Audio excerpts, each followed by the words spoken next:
Hey there. You're listening to True Story No Cap. Real stories, no exaggeration, no lies. Just the raw, unfiltered moments life throws our way. Relax, lean back, and let's get started.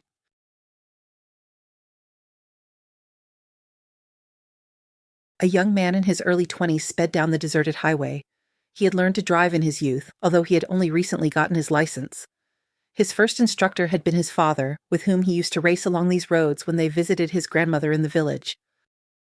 And now he was driving from the village, but no longer alone, feeling grown up, free, and independent. It was a wonderful feeling that filled his soul. Music blared from the speakers, and the trunk was full of gifts and treats. He had come to the village to help his beloved grandmother with her garden. He felt sorry for the elderly relative who, despite her age and frailty, couldn't give up a lifelong habit. Year after year, she planted beds and harvested crops, categorically refusing to move to the city with her children and grandchildren. Therefore, relatives visited her in turns, offering help and sharing news. After getting his driver's license and his own car, a black used sedan, the young man started visiting his grandmother more often than other relatives. He had several good reasons for this. Firstly, being the youngest grandchild and the only boy among many sisters, he had always been his grandmother's favorite. There was a special deep connection between them, allowing them to understand each other without words. Even now, he felt the same warmth and comfort near her as he had in childhood, truly feeling like grandma's boy. Secondly, she lived in the village, a beautiful young woman, the daughter of his grandmother's neighbors. In childhood, she had seemed annoying and unpleasant to him, thin, pale, always tattling to her parents about the noisy gang of boys he was part of. The boys tried to get revenge on the tattletale whenever possible. They might throw berries at her back or come up with hurtful taunts and shout them right in her face. But one day, when he came to visit his grandmother for the holidays, the young man realized how much everything had changed. The young woman had transformed from an awkward teenager into a real beauty with a completely different personality. She no longer tattled or looked at him with disdain. Instead, she made witty jokes, laughed cheerfully, and always found topics for conversation. In short, on the eve of his last school year, he realized he was in love and began paying the young woman attention. He gave her bouquets of wildflowers, gave her rides on his bicycle to the post office, or helped her carry a heavy bucket of water. However, the young man turned out to be just one of the young woman's many admirers. He had too many rivals, and she clearly preferred another guy who lived on the next street. This fact seemed only to intensify his feelings, and he decided to fight for his love, which he continued to do for almost 4 years. The young woman, like him, enrolled in university after school, but her beloved stayed in the village because his father was seriously ill. His mother couldn't cope with the care and household alone, and without the help of her eldest son, the family would have had a very difficult time. So the guy stayed home, found a job, and continued to support his family in a tough situation. The young woman came home every weekend, and the first thing she did was rush to see her boyfriend. She missed him terribly during the week and eagerly awaited every meeting with him. The young man believed that now he had all the advantages. His rival stayed in the village while he himself was in the city, very close to the young woman. Moreover, he had gotten his license, and his father had even given him a car. He was sure he had become an eligible bachelor. But the young woman continued to treat him solely as a friend, nothing more. Her heart belonged to someone else. The young man couldn't understand her choice and refused to accept that she preferred his rival. He continued to persistently seek her affection. "You are good, very good," the young woman told him kindly more than once. "You will definitely find your love, fall in love with someone else. Look around, there are so many beautiful young women."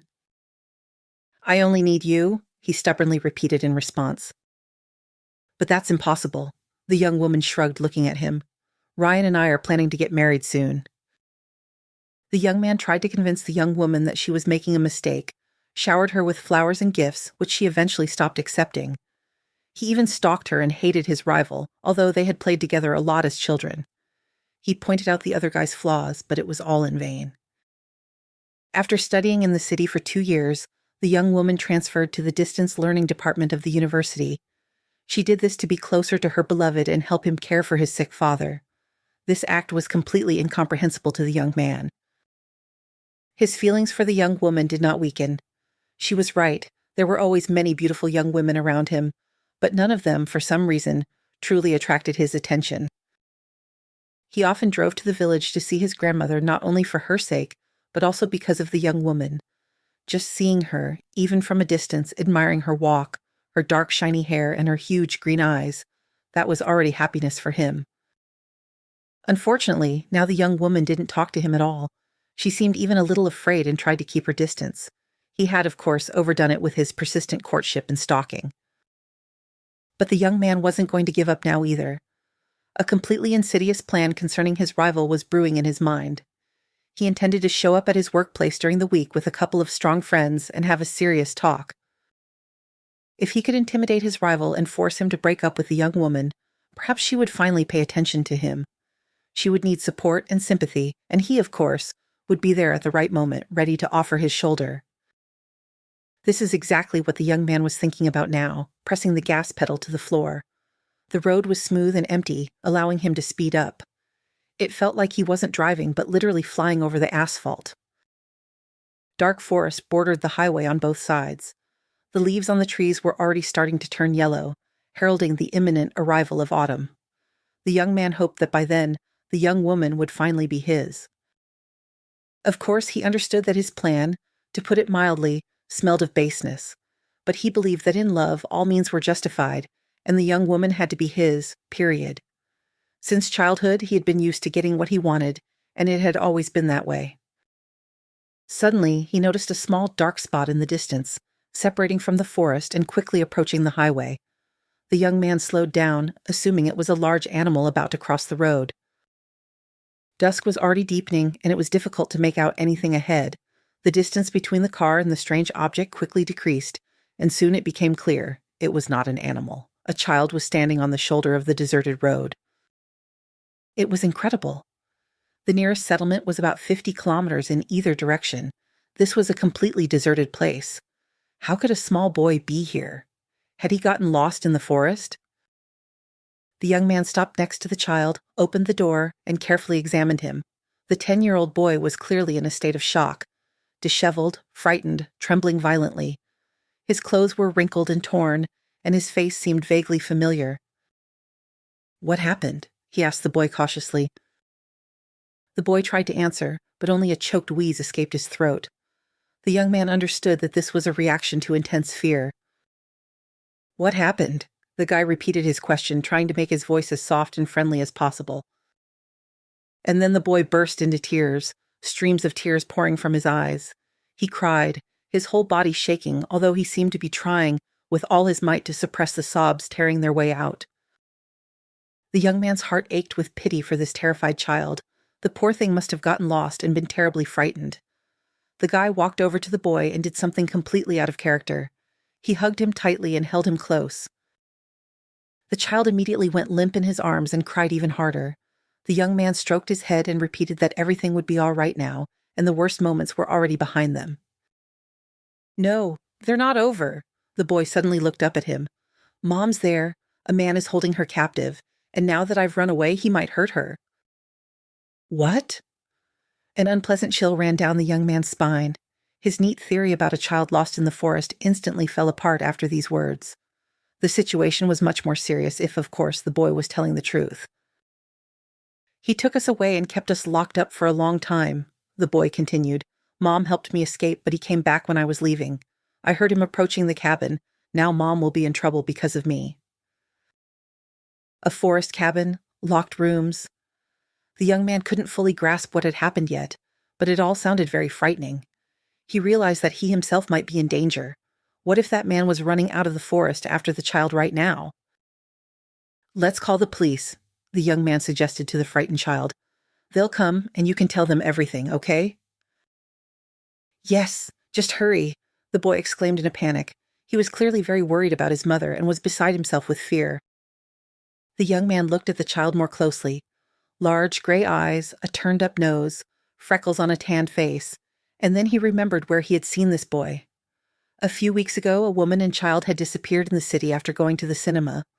Their photos had been everywhere, but then the news lost relevance due to other incidents in the city. The search continued, but without the same attention. And now, standing before him, was that very boy whose photos had been so frequent recently. The young man even remembered his name. "Is your name Stephen?" he asked, looking at the boy. "Yes," the boy nodded. "Call the police quickly. Mom doesn't have much time. He'll get angry." Without losing time, the young man dialed the emergency number and briefly explained the situation to the dispatcher. He asked for a unit to be sent, explaining that a woman was presumably in danger in the forest. He could only give his location approximately, but he was assured that his phone signal had been tracked and they would be found. All that remained was to wait for help to arrive. He invited the boy to sit in the car. The child settled into the passenger seat next to him. "Maybe you want some chocolate?" the young man asked, remembering the bar in the glove compartment. The boy shook his head negatively. He was, of course, not in the mood for sweets. The young man saw the terrible state he was in from stress and anxiety for his mother. He desperately wanted to distract the child and alleviate his suffering, but he didn't know what to do in such a situation.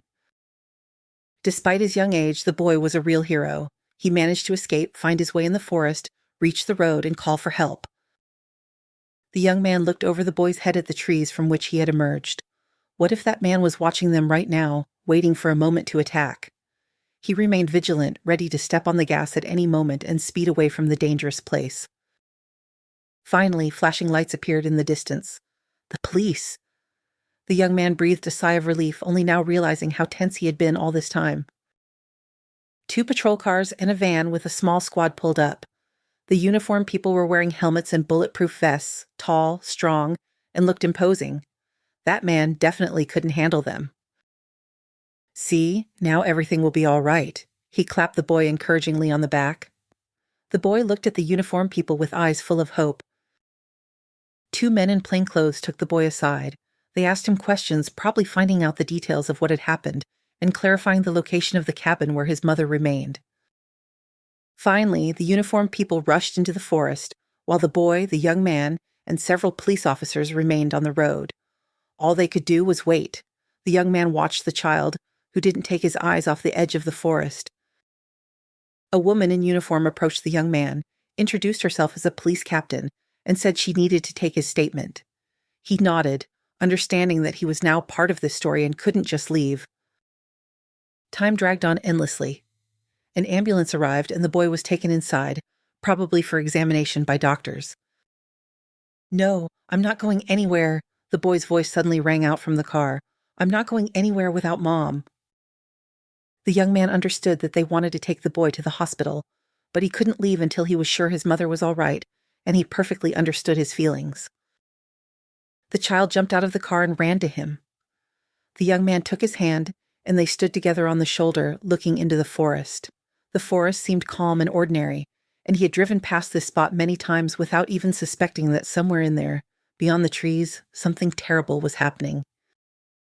Finally, uniformed people emerged from the forest. First came those in helmets and bulletproof vests, hurrying towards their van. Then 2 strong men led another man, plump, in a red sweater and sweatpants. The young man realized this was the kidnapper, but he couldn't see his face. The man's hands were behind his back and he walked bent in half. The boy squeezed his hand tighter and watched the man with a frightened gaze until he was pushed into the van. The van was already pulling away when 2 more police officers came out of the forest. They were helping a slender woman with large gray eyes, exactly like the boy's, walk. "Thank God she's alive," the boy exclaimed and rushed to the woman, hugging her tightly. She hugged her son back, and they both sank onto the grass, silently looking at each other. The uniformed people didn't disturb them, perfectly understanding their state. The young man watched this reunion, and his heart was filled with a variety of emotions. He didn't immediately notice the tears rolling down his cheeks. These were emotions finally finding release. So much had happened, it was simply incredible, a real thriller unfolding right before his eyes. The story ended happily, but the realization of what could have happened sent a chill down his spine. The woman and the boy got up from the grass and, embracing, walked towards the ambulance accompanied by the uniformed people. As they passed the young man, the boy touched him and quietly said, "Thank you." The young man just shook his head, thinking, what thanks could there possibly be? What, in fact, had he done that was so special? He had just called the police, that was all. And then his gaze met the gaze of the woman, the boy's mother. She had a beautiful face with regular features and a wonderful, gentle smile. Looking at her, it was hard to believe that she had endured so many trials and dangers. The young man suddenly felt a strong urge to talk to her, to learn the details and to ask if they needed any help. But the woman and the boy were already being led to the ambulance. As she stepped inside, the boy's mother suddenly turned back and smiled at him. The guy felt as if he had been pierced right through. It seemed that this smile had made an even greater impression on him than the whole incredible story. He knew he would often remember this moment. The city was once again stirred by a story that had begun to fade from memory. The woman and boy who had disappeared a few weeks ago were found. What had happened to them was a ready-made plot for a real thriller. Many of the kidnapper's acquaintances had no idea about his illness. He had friends, a job. He led a perfectly normal life. True, the 36-year-old man lived with his mother and had no relationships, but in our time, that didn't seem like anything out of the ordinary. It seemed the man had seen the woman's photo on social media and fallen in love with her. The presence of a child didn't bother him. He tried to start a relationship. He wrote her declarations, waited for her with flowers, but the woman politely at first, and then categorically asked him to leave her alone. The man couldn't accept the rejection. Whether due to his character or his illness, he was determined to get his way. He built a cabin in the forest, preparing everything for a long stay, even insulating the walls, planning to keep prisoners even in winter. Then he kidnapped the woman and boy when they were returning home after the cinema.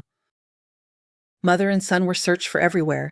Even the possibility of them being taken abroad was considered. And all this time, they were very close by.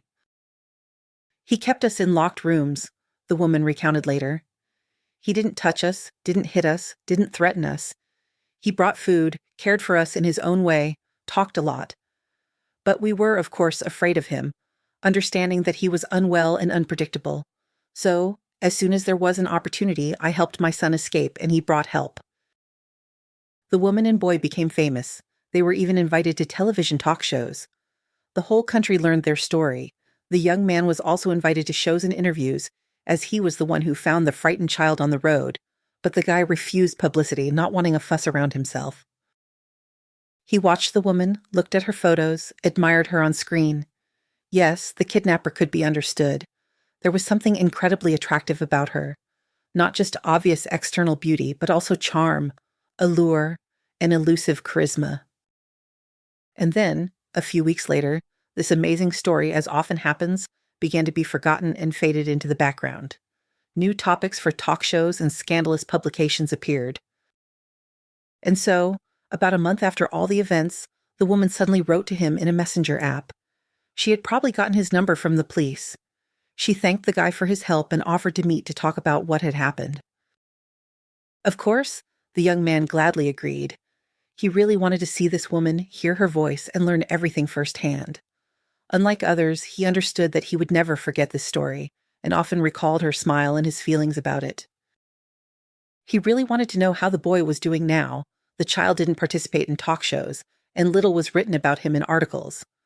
Obviously, his mother was protecting her son from excessive attention, which was perfectly understandable.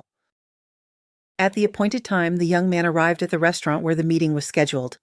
He saw her immediately. The woman was sitting at a far table by the window, gazing thoughtfully outside. Long chestnut hair framed her face with regular features. She was wearing a dark turtleneck and tight jeans that emphasized her graceful figure. Seeing this woman, some strange feelings stirred in his soul. There was nothing romantic about them, although her appearance could certainly evoke such impulses. He still only dreamed of the other young woman, but this woman clearly attracted him, intrigued him, and occupied his thoughts. "Good afternoon," he greeted politely, approaching. A strange awkwardness suddenly overcame him, and when the woman looked up at him with her incredible gray eyes, the guy seemed to even blush. This hadn't happened to him in a long time when talking to young women. "Hello," the woman smiled charmingly. "Finally, I can thank you in person for everything." "But I didn't do anything special," he replied. "I just called the police. Your son, though, is a real hero." "Well, how to say?" The woman's face darkened. "Stephen? Before he met you, he ran out to the road in a different place. He saw 2 or 3 cars, waved his hands, called for help, but they drove past. But you stopped." The young man shook his head in shock. He couldn't comprehend how anyone could ignore a small child's plea for help. He would understand if people were afraid of an adult on a deserted highway, but a 10-year-old boy? The woman seemed to read his thoughts. "It's not surprising," she said quietly. "People don't need extra problems. They might have thought the child was bait and bandits would jump out of the forest. Or they were afraid of something else. But you, if you hadn't stopped, who knows what he would have done to me?" Seeing that Stephen managed to escape, he started behaving very strangely. The woman began talking about the kidnapper. She didn't look like a victim at all. Her gray eyes showed contempt and hatred, but not fear. There wasn't a shadow of the horror she had experienced, and it seemed she was either incredibly strong or very good at hiding her true feelings. "He didn't harm you?" the young man asked. This question had bothered him all these weeks, as it was tactfully omitted in interviews. The woman only said they were kept locked up in closed rooms. He had seen these rooms in one of the reports, part of a room fenced off with bars and divided by a partition, with mattresses in the corners. "Well, how to say?" the woman mused. "Physically, no, he never hit us or even touched us. He wanted to win my affection peacefully, talked a lot, and tried to please me. Sometimes he even brought us dinner from a restaurant, but I saw his patience wearing thin. He became more irritable, angrier, and seemed crazier, and I felt that the climax was near." A chill ran down the young man's spine at these words. He suddenly felt how defenseless and powerless the woman must have felt in that cabin, how she feared for herself and, most importantly, for her son. "You asked if he harmed us?" the woman continued. "Physically, no, of course. But how this incident will affect my son's psyche and character, even doctors don't know yet." "How is he now?" the young man asked. The boy's fate interested him greatly. He worried about the child and hoped he was all right. "He seems okay now," the woman replied. "But Stephen still goes to a psychologist and the sessions help. Only sometimes he wakes up at night. He dreams of something scary, although he says he doesn't remember the dreams. Of course, this whole situation left its mark, and for that alone, I hate the kidnapper. If it weren't for what's happening with my son now, I would even feel sorry for him." The young man couldn't believe his ears. The woman had just felt sorry for the kidnapper, although she had held herself completely differently in interviews. "Maybe I'm also partly to blame," she continued. "I saw that he fell in love with me from the first meeting, although he was completely not my type. But like any woman, I like to flatter my ego, so I sometimes smiled at him or met his gaze. His reaction, embarrassment, blushing, delight in his eyes, was pleasant to me." "Actually, it wasn't like that at all," the young man said, remembering what he had read. "Or rather, not exactly like that. Will you tell me how it really was?" The woman smiled. "Let's switch to you," she suggested. "I understand I'm older than you, but when you address me formally, I feel like an old woman or a teacher." The young man nodded and slightly rephrased his question. "So, will you tell me what happened?" "To you?" the woman replied.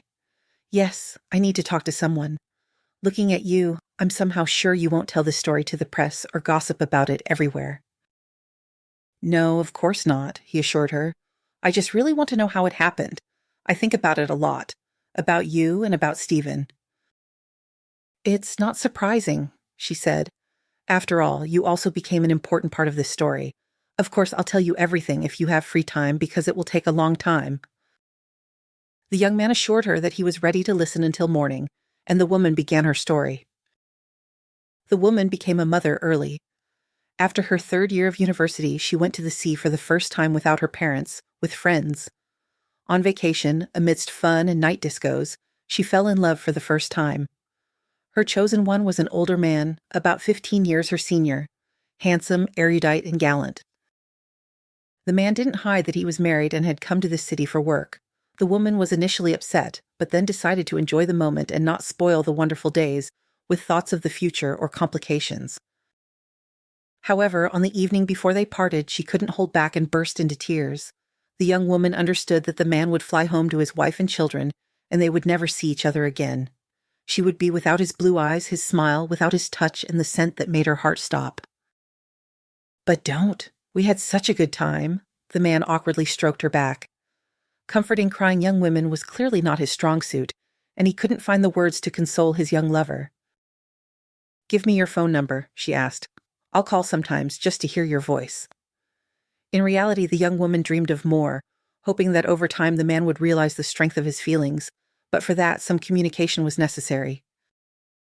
That's unnecessary, the man replied, trying to speak gently, but the young woman felt him tense up after her request. Everything that happened here will stay here. It's a holiday romance, that's how it is. The woman looked up at the man who had just seemed perfect to her. He said holiday romance in a way that made it clear to her. This was a common occurrence for him, and she was far from the first. It seemed her eyes were opened, and she realized that he probably had similar relationships on every business trip. The young woman found the strength to break free from his embrace, turn proudly, and leave. It was a bitter disappointment for her first love, but she coped and got over it. However, this was not the end of their story. Returning home, the young woman realized she was pregnant, and it was a real shock. Seeing the positive test, she was probably truly frightened for the first time in her life. Her heart was seized by icy fear at the thought of the upcoming difficulties, explaining to her parents, changing her life, and all the physical changes. And yet, the woman was determined to have this child. That's how she got Stephen. Holding the tiny warm creature in the maternity ward, she realized that it had all been worth it. Arguments with her parents, misunderstanding from friends, a difficult pregnancy, all of this paled in comparison to her gift, who looked at her with trusting gray eyes. Of course, her parents helped her a lot, supporting her physically and financially during a vulnerable time. However, she had to endure their constant moralizing and lecturing. They couldn't grasp that their daughter had become a grown woman and a mother, continuing to see her as a small, foolish child. Therefore, as soon as she had the opportunity, the woman rented an apartment for herself and her son.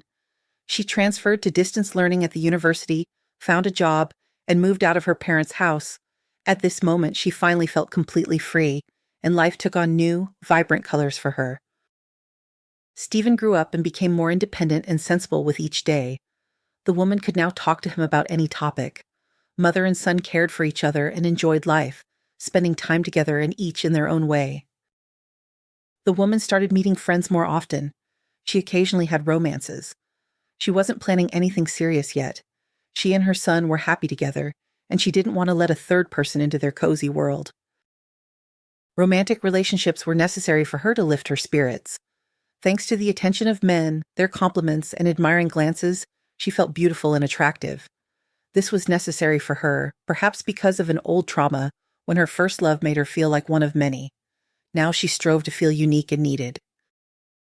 This is what played a cruel trick on her with that man.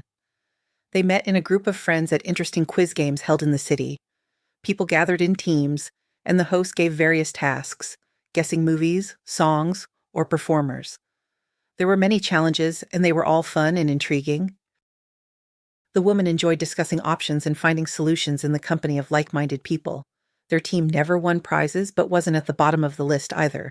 The core of the team was constant, while other participants, including herself, appeared from time to time. That man became such a newcomer.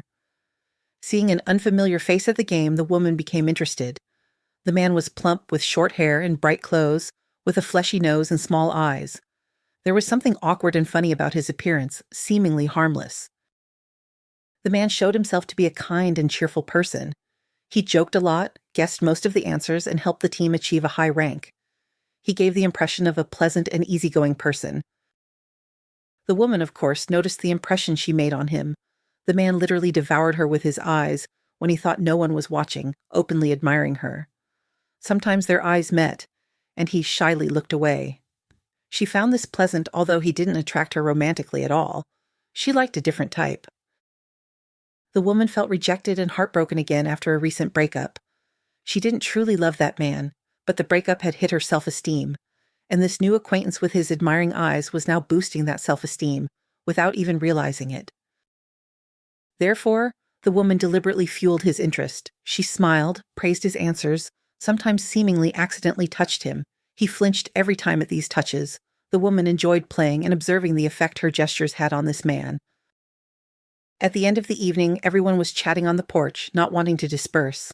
They discussed the game, joked, but tomorrow was work, and people started saying goodbye. It turned out that most had come in pairs, and the woman and this man were alone. "Can I give you a ride?"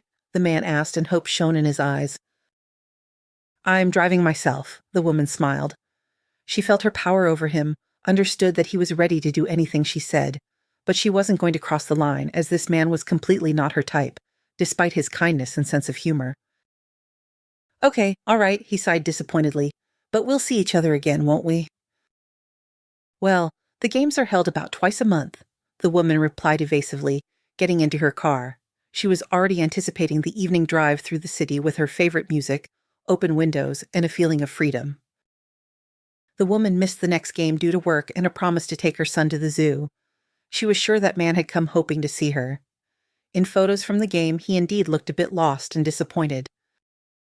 And 2 weeks later, there was another game, and this time the woman decided to go. There were no urgent matters, her son was on vacation, everything was calm at work. Why not meet up with friends? The game was held in one of the city bars. The woman was a little late, stuck in traffic. When she entered, everyone was already there, and that man saw her, his eyes lit up with joy.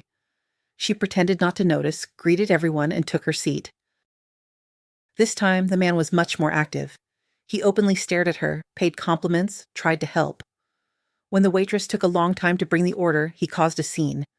Everyone in the group noticed his obvious interest and started making jokes.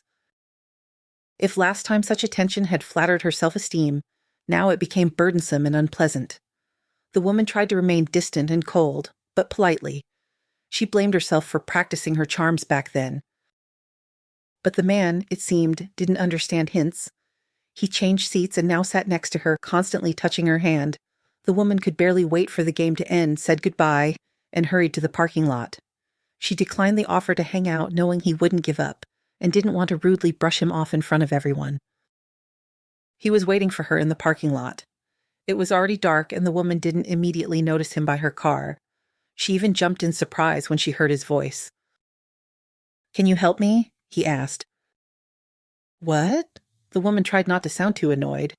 She had avoided hanging out with friends to avoid him, and he was waiting for her here. "My car's in the shop," the man explained. "I walked today. Can you give me a ride downtown? It's on your way anyway." The woman thought he had a car key in his hand earlier that evening, but maybe she was mistaken. "Okay, sure." She smiled politely and opened the door, inviting him to get in. On the way, the man talked incessantly, clearly trying to find a topic that would interest her, but she remained cold and distant, only occasionally nodding. She felt uncomfortable next to him, and he seemed strange and awkward, not at all like he had seemed at their first meeting.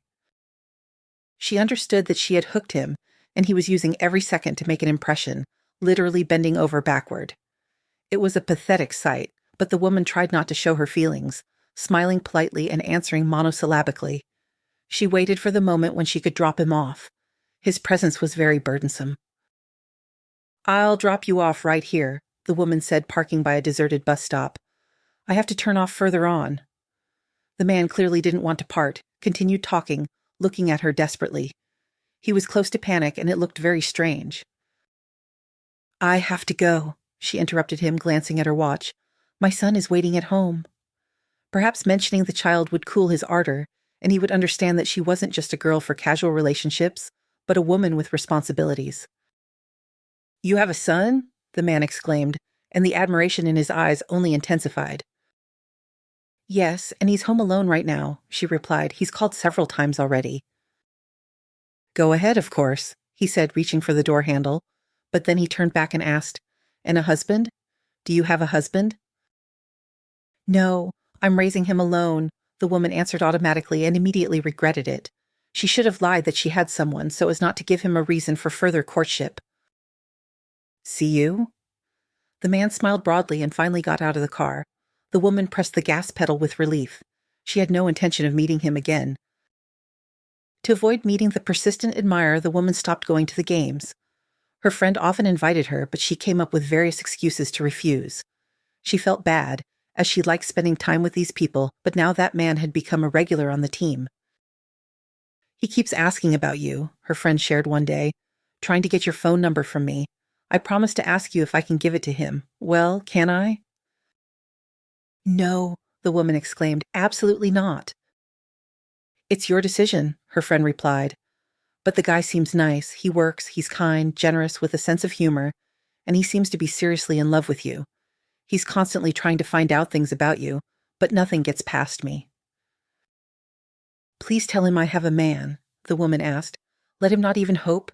He's completely not my type, you understand?" I understand, of course, her friend replied. Did you stop going to the games because of him? The woman thought for a moment and nodded. She was tired of hiding the truth from her friend. I should tell Susan to stop inviting him, her friend said thoughtfully. He's a valuable player, of course, but my friend is more important. He works with Susan, right? Yes, a colleague. Works in the design department, the woman confirmed. More time passed, and one day her friend reported that the man no longer attended the games. He realized you weren't there and apparently lost interest, she said. It seems he only came because of you, so come back. There's nothing to fear anymore.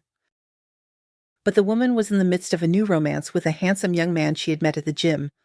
He was tall, muscular, and stylish, exactly the type she liked. Now in the evenings she went on dates and had no time for games. However, that man still found a way to contact her. He found her page on a social network and started. He viewed and liked every single one of her photos, and then started sending messages daily. Congratulations, well wishes, cute pictures. The woman, of course, didn't respond. Any normal person would understand that she didn't want to communicate and it was time to stop, but not him. And then one day, the man sent her a message proposing they go to a movie premiere. He even suggested taking her son with them so he could meet him. The woman replied that she was in a relationship and her man probably wouldn't like that. After that, there was no news from him for a few days, and the woman decided that it was all over, but the situation only worsened. One evening, leaving the office, the woman ran into the widely smiling man. It was December, freezing cold, and it was unknown how long he had been waiting for her. His nose was red, the bouquet of roses was covered in frost, but he seemed not to notice the cold. His eyes shone with delight. The woman didn't take the flowers and very sternly asked him to leave her alone. She had to offend the persistent admirer, but he simply didn't understand otherwise. I will fight, the man said quietly, looking at her sadly. I know you have to fight for love, and everything will definitely be all right. The woman sighed heavily and walked towards her car. All she needed was for him to actually start fighting for her. The man went into hiding for a while. For about a month, he didn't show himself at all. The woman relaxed and almost forgot about him, deciding that the problem was solved. The woman had a wonderful New Year's holiday, going to a ski resort with her son and her man. They walked a lot, skied, built snowmen, and played snowballs. Under the man's guidance, she even learned snowboarding, which she was very proud of. But all good things come to an end quickly, and the holidays were replaced by weekdays. The woman returned to work and routine matters. One evening, her man, who was on a business trip in another city, called her. What's going on? He asked. His voice sounded strange, either upset or bewildered. Everything seems fine, the woman replied, not understanding anything. It felt like she was being accused of something, but her conscience was clear. So it's normal to meet someone else while your man is on a business trip? He asked. What are you talking about? I'm not with anyone, she began. Don't lie, he interrupted. I trusted you so much, and you... Well, what? I can explain, she tried. They've already sent me your photos, he exclaimed. It's useless to deny it. What photos?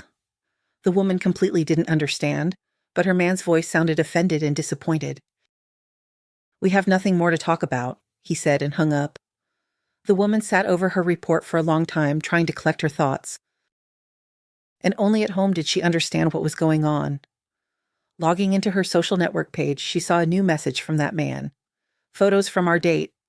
Love you, darling. Read the caption under the folder. The woman opened it and gasped in surprise, seeing pictures where she herself was posing in the arms of the smitten man.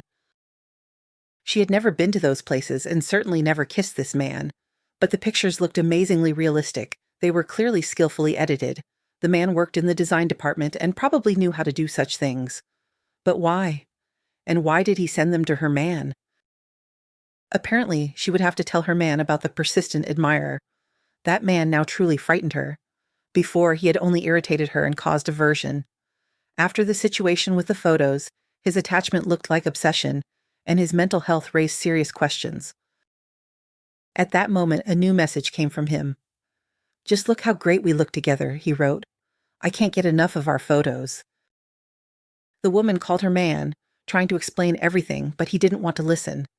It was hurtful, because if he valued her, he wouldn't have given up so easily. Even this strange admirer fought for her, despite the obstacles. Perhaps her man didn't have real feelings for her, and their relationship had run its course, which she had to admit. The woman was alone again. She blocked the man's social media page so she wouldn't see his messages and even changed jobs. She found a place with a higher salary, although the fact that he occasionally met her outside the office also played a role. She stopped going to the games, and communication with old acquaintances gradually ceased.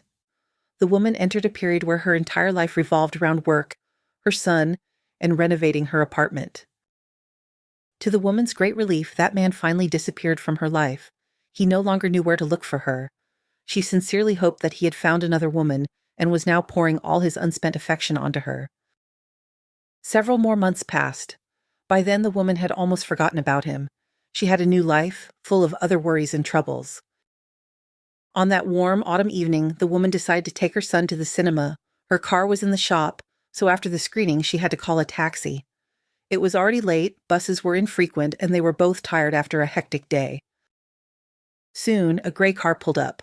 The woman and the boy settled into the back seat. The driver, a plump man in a cap, greeted them hoarsely and confirmed the address. Everything was as usual, and the car drove along the almost empty city roads. The woman and the boy were engrossed in discussing the film and didn't immediately notice that the driver had taken a wrong turn. Only much later, when fields flashed by, did she realize. "I don't understand. Are we taking the bypass?" she asked. "Not through the city? That's far. We're going in the completely opposite direction." The driver didn't answer. Instead, there was a characteristic click. He locked the doors. The woman realized something was wrong, and a chill ran down her spine. "What are you doing?" The woman tried to make her voice sound firm and calm. She didn't want to scare her son, who had already sensed something was wrong. And then the driver turned around. The woman gasped. She recognized that man. "I think I laughed then," the woman recalled, thoughtfully twirling a strand of hair around her finger. Yes, the woman laughed, but it was a nervous laugh. She immediately understood that things were bad, and the familiar face didn't reassure her at all. She realized she had fallen into the trap of a strange man obsessed with her, and worst of all, her son was now also in his power. "Right now! Stop the car!" the woman exclaimed, gathering all her willpower so as not to show fear. She remembered the influence she had had on him before and hoped she could again. After all, he seemed ready to do anything for her. "I'll stop, of course, but later," the man replied, concentrating on the road. "Soon you'll understand that this is better for everyone." "For whom?" the woman asked, feeling her hope for a favorable outcome fading. "For you, for me, for him," he replied. "For all of us. You'll see, we'll be happy together." "Where are you taking us?" she asked. "To a very good place," the man replied. "You'll like it there?" He turned and winked cheerfully at the boy, who sat frozen with fear. The child guessed that something terrible was happening, but didn't understand exactly what and was afraid to ask. The car drove further and further along the country highway. Other cars were rarely encountered. It was dark outside the windows, nothing could be seen, and the woman had no idea, even approximately, where they were. "Let us go," the boy finally spoke up. He looked so frightened and pathetic that the woman's heart ached. "Why, what for?" the man gently countered him. He hadn't shown aggression yet, but who knew what would happen next? "I want to go home," the boy answered honestly. "What's so good there?" the man asked. "Mom runs off to work in the morning. You rush to school. Lessons, homework, clubs, swimming 3 times a week, constant hustle and bustle. You barely see each other. But with me, you'll be together all the time, as it should be. I'll take care of you, I promise." The boy sighed and stared out the window, tightly squeezing his mother's hand. His palm was sweaty and very cold. The woman thought. The man was taking them somewhere unknown. Apparently he had been following them for a long time, even knowing about her son's activities. By all accounts, he didn't intend to harm them in his understanding. Therefore, she needed to behave quietly and submissively, not to anger a sick person. She no longer doubted that he was sick, having noticed oddities before. The woman chose a tactic: wait, observe, and don't provoke aggression, and then they would see how to act. The man turned off the smooth road and the car jolted over bumps. The woman felt the bottom scraping against the grass. It seemed they would get stuck any moment. But he seemed to know the way perfectly, confidently driving forward, saying they were almost home. Finally, the man stopped the car. Before unlocking the doors, he warned, "Don't even think about running. I have this." And with a gentle smile, he showed them a crossbow. The woman didn't know if it was real, but it looked impressive and dangerous. "I'm very accurate." The man was clearly proud. Then he unlocked the doors and ordered his captives to get out. They obeyed. What else could they do? Around them was impenetrable darkness, not like in the city where you could see something. The woman realized they were deep in the forest where nothing could be seen. The man took her hand, firmly but as if gently. "And you, boy, hold on, or we'll get lost," he said. The woman nodded. Her son had long since clung to her and was trembling with fear. She patted him encouragingly on the back, promising that everything would be all right, although she herself strongly doubted it. Finally, they reached the cabin. Right in the middle of the forest stood something resembling a village hut, a gable roof, shutters on the windows, even a porch with wobbly steps. "What is this?" The woman was surprised. The cabin looked too unnatural in the middle of the forest, like something out of a scary fairy tale. "My grandfather and I built this a long time ago," the man began to explain. "They used to bring me to his village, and we loved walking in the forest. Here he taught me how to use a crossbow. We built this house for a long time. My grandfather said, 'You never know if there's a war, we'll have to hide.'" The woman concluded that the illness was probably hereditary. It seemed his grandfather was also a strange person. "You know, we dug such a deep cellar," the man continued, reminiscing. "We made a canned goods storage there, just in case. Come in." The man opened the strong, heavy door with a key and let them inside. He followed them in and locked the door. He took out a kerosene lamp, lit it, and the woman could finally look around. It was almost a normal room in a village cabin. A table, chairs, a small sofa, a wardrobe. The interior was simple and familiar. The woman had seen something similar in her childhood. But the room was sharply different from ordinary housing. Part of the space was fenced off with bars, resembling a cell. From the inside, the cage was divided by a solid brick wall almost up to the ceiling. Did you and your grandfather make this too?" The woman chuckled involuntarily. She suddenly felt a little amused at the thought of a grandfather and grandson building cages out of bricks and bars. It seemed delusional but funny. "No, I did this myself," the man admitted. "I was preparing for your arrival. I even had to take a vacation to get everything done." The woman understood that they were going to be driven into these rooms. She couldn't allow that, because behind the bars, she and her son would be too defenseless, and there would be practically no chance of escape. "Why these closed rooms?" The woman tried to reason with him. "We won't go anywhere from here anyway. We don't know the way. It's so cozy, quiet, and peaceful here with you. There's no one around. Why would we want to leave such a good place?" The boy watched his mother with wide eyes and remained silent. The woman saw that her son understood her tactic and was playing along. He wasn't screaming, wasn't asking to be let go, was trying to look calm. "These aren't cages. This is your room," the man explained with a smile. "I'm glad you like it here. I tried very hard. But for now, you'll have to live in these rooms. I don't trust you yet. I'm afraid of losing you." The man took out keys, opened the door to the larger room, and gestured for the woman to enter. She obeyed. What else was there to do? Angering a sick person with a crossbow was dangerous, especially when they were alone in the middle of the forest with no help to expect. Then he led the boy into the other compartment. Now mother and son were separated by a brick wall, and from the outside world by a strong grate. They could see each other and even touch hands, but this separation was very frightening. They wanted to be together and be able to hug. In the corner of her room, the woman saw an inflatable mattress with a blanket and a bucket, the purpose of which she immediately guessed. It became clear that the man had no intention of letting them out anytime soon. The woman suddenly felt nauseous from stress, fear for the future, and worry for her son. Why did he have to go through all this? "Well, you're settled in," the man said, sitting on the table in front of the rooms and gazing at his captives with tenderness. "How long I've waited for this moment. I've missed you so much."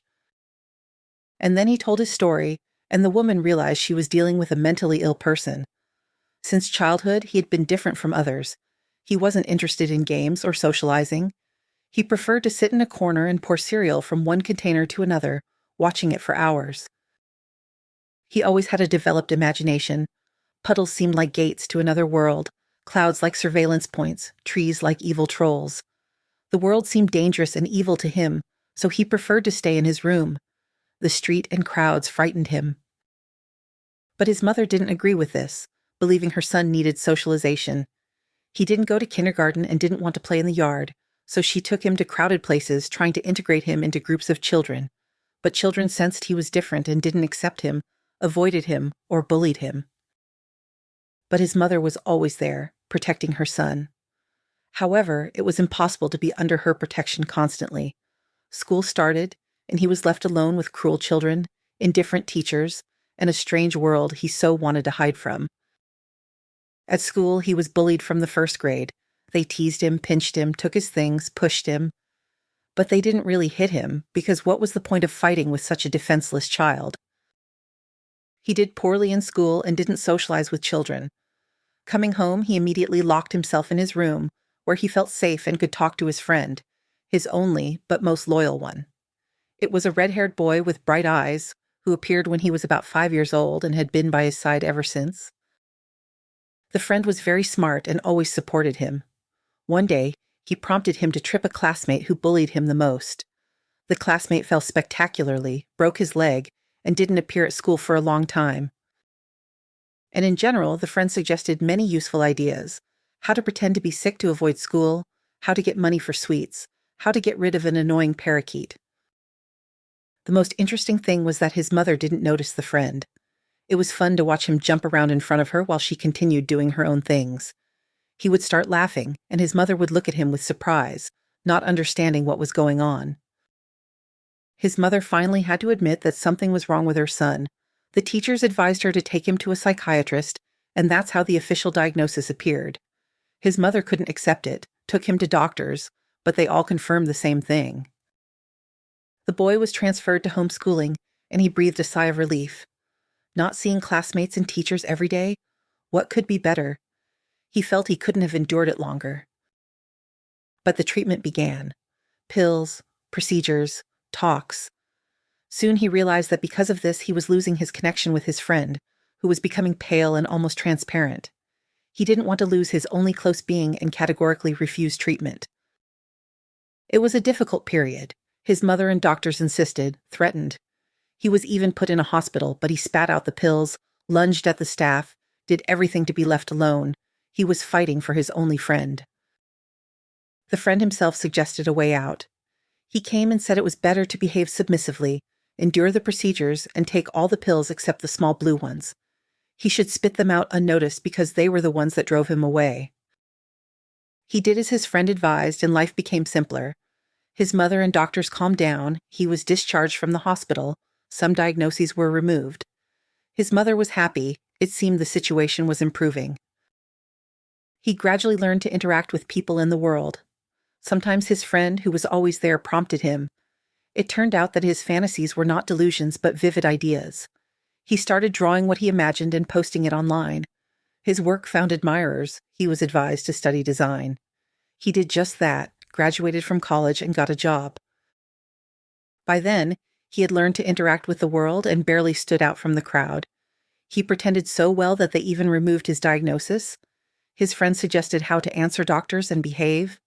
No one noticed that he was chosen, as his friend called him.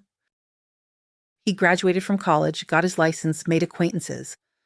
It turned out that not all people were like his classmates. Some were interesting to talk to. His mother was happy for her son, understanding that he had oddities but attributing them to a creative nature. And then I met you. The man looked at the woman through the bars with loving eyes. I understood that you had to be mine, and there was no other way. And my friend, he said I was right. Friend? The woman repeated. So he's still with you? Of course, the man nodded. He's here now, happy for me, a true friend. So, the man fell in love for the first time in his life, immediately clinging to the woman with all his soul. She seemed unearthly, beautiful, kind, smart to him. Next to her, he was filled with energy and strength. These were incredible sensations. He found her page on social media and spent hours looking at photos, admiring her. He thought she had liked him at their first meeting. All that remained was to meet again and invite her on a date. He was sure she would agree. But the woman refused, and at their next meeting behaved coldly, despite all his attempts. This hurt him deeply and made him angry, but his friend ordered him not to give up, and he continued to fight. He wrote to her, waited for her with flowers, confessed his feelings. But it was all in vain. His attention irritated her, and then she started dating someone else. The man, of course, figured out who her chosen one was. At first, he wanted to physically eliminate him, but his friend talked him out of it, saying it was dangerous, and suggested the idea with the photos. He liked the idea. He knew how to work with photo editors and easily created realistic pictures where he and the woman looked like a happy couple. He really liked the result. He could admire the photos for hours and almost believed it had happened in reality. But most importantly, the woman's man believed this story. Everything turned out too easily. He broke off the relationship and she was free again. But her attitude towards him didn't change. On the contrary, when she found out what he had done, she got angry instead of being impressed. That's when his friend suggested the idea of the cabin in the forest. He assured him that the woman would only be with him if she got to know him better, and since she refused to meet, the only option left was a confined space. We stayed there for several weeks. The woman recounted in a steady voice. He came every evening and stayed until night, sometimes sleeping on the small sofa across from our rooms. He brought delicious food, talked to me, confessed his love when my son couldn't hear. He showered me with compliments and painted pictures of our future. Did he really have such strong feelings? The young man was surprised. Everything the woman was telling him was hard to comprehend. So you still haven't understood? The woman asked. He just fixated on me. It's a manifestation of his illness. His diagnoses were removed, but in reality he is deeply sick. The examination confirmed this. His imaginary friend scared me. Who knows what he might order him to do? The woman maintained a steady demeanor with him, pretending to find him pleasant but not letting him get close. She showed that she was afraid of him, as he had promised not to touch her until she allowed it. She had to balance, showing favor so as not to anger him and remaining distant. She waited for the moment, knowing that sooner or later something would happen that would allow her and her son to escape to freedom. She believed in this with all her heart. Sometimes the man became strange, lethargic, lifeless. His eyes, usually burning with delight, would dim. He would clutch his forehead, turn pale. In this state, he frightened the woman. It seemed his mind was leaving him. All she could do was hope that everything would be all right. Usually these episodes passed quickly. The man would immediately compose himself and hastily leave the cabin, sometimes without even saying goodbye, as if running somewhere. The woman assumed he was rushing home to take his medication. One evening, the man suddenly seemed to switch off, as sometimes happened. His face turned gray, his eyes glazed over. Just moments before, he had been describing how he would take her to a tropical island, and an instant later, he became unresponsive. At that moment, he dropped the key to the locked room where his son was under the table.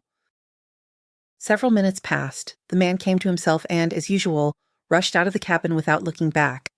The key remained on the floor, and the woman saw that she could reach it. She reached for it, almost dislocating her shoulder, but got it. Her heart pounded wildly. Were they saved? There were still many obstacles ahead, and everything depended on her son. Could the boy find his way? Would he get lost in the forest? The woman, managing with difficulty, opened the door to her son's room. He rushed into the main room. His eyes were burning, his cheeks flushed. "Mom, how do I open your door?" he asked. "You can't," the woman exclaimed. "You have to run as fast as you can. Find the road and bring help." The boy nodded briefly, understanding there was no time. He grabbed a chair, broke the window with it, took off his sweater, and wrapped his hands in it so as not to cut himself while removing the glass. The woman was just amazed at his quick thinking. And then they both heard the sound of an approaching car. The man had discovered the missing key and decided to return. "Mom, it's him." Panic was in the boy's voice. "What should we do?" "Run, just run," the woman shouted. And the boy slipped out the window with ease, like a stray cat. A few minutes later, the man burst into the room. Seeing the broken window and the open room, He understood everything and roared with fury. The woman huddled in the far corner of her prison, preparing for anything. But the man suddenly started crying, whiningly, like a child. He sat on the floor and sobbed, his whole body shaking. Why are you doing this to me? He moaned. I did everything for you. I brought food, built a house. Did I treat you badly? Why can't you love me? The woman was bewildered. By all accounts, she should have feared and hated him, but she felt very sorry for him. What was this? Stockholm Syndrome? Alex, the woman said as gently as possible. It's okay, it's all right. Everything will be fine, do you hear? He looked up at her, his eyes full of tears and hope. He didn't look like a dangerous criminal. Before her was a bewildered, deeply sick man. He swore his love to her again, and the woman said something in response, talking to him, stalling for time. If only her son could reach the road in time. If only he was noticed and helped. And then, the woman didn't know how much time passed before uniformed people burst into the cabin.